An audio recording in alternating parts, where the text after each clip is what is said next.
The Seder of Noach introduces us to Noach. Interesting character. It's generally agreed upon who are the good guys and who are the bad guys in the biblical narrative. But Noach is one of those who gets a mixed reaction, and it's a famous argument. Some see him as really a righteous person. Others, his righteousness is relative to his generation. And he really wasn't so fantastic, but everybody around him was awful, so he stood out. There's an interesting sub-debate that relates to his character as really a good person or just relatively good, in terms of how he chose to illuminate the ark that he was told to build. Sohar ta'aseh teva. Make some sort of light space that light can come in. There's one school of thought that said he took a precious gem that had some sort of luminance about it and it shone inside. And we all know people who are able to fill their inner world with brightness. They don't really pay any attention to what's going on around them. The joys or sadness of society generally pass them by because inside their houses are sparkling, are shining. They've got brightness in their world and they don't really pay any attention to anybody else.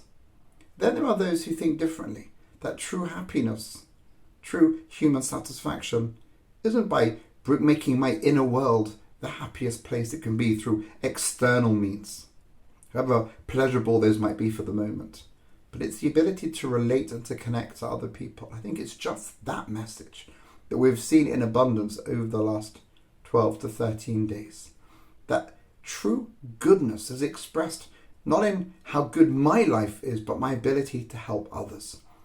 So those that see this so high as a window, that he was able to see what was going on around him. And it must have been a very humbling, very, very deflating experience. Pretty much like Abraham in the future would wake up in the morning and see the smoke rising out of Sodom and Amorah and realize that his tefillot, his prayers hadn't brought about the salvation that he was so desperate, and he had to see that smoke, and in that moment he had to say, yeah, Hashem just said no.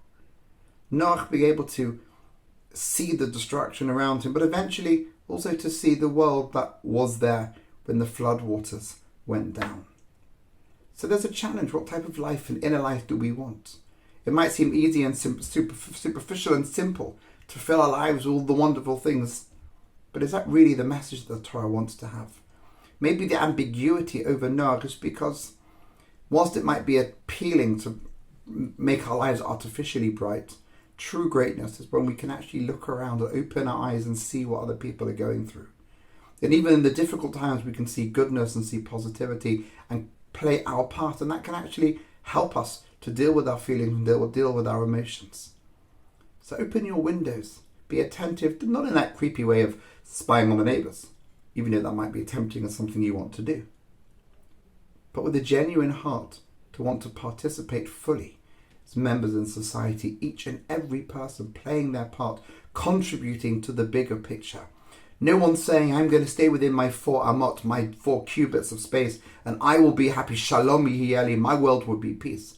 But actually to open that window, to allow the light to come in, to be able to project our goodness on the outside, and to be attentive to what's going on and let that come into our homes as well.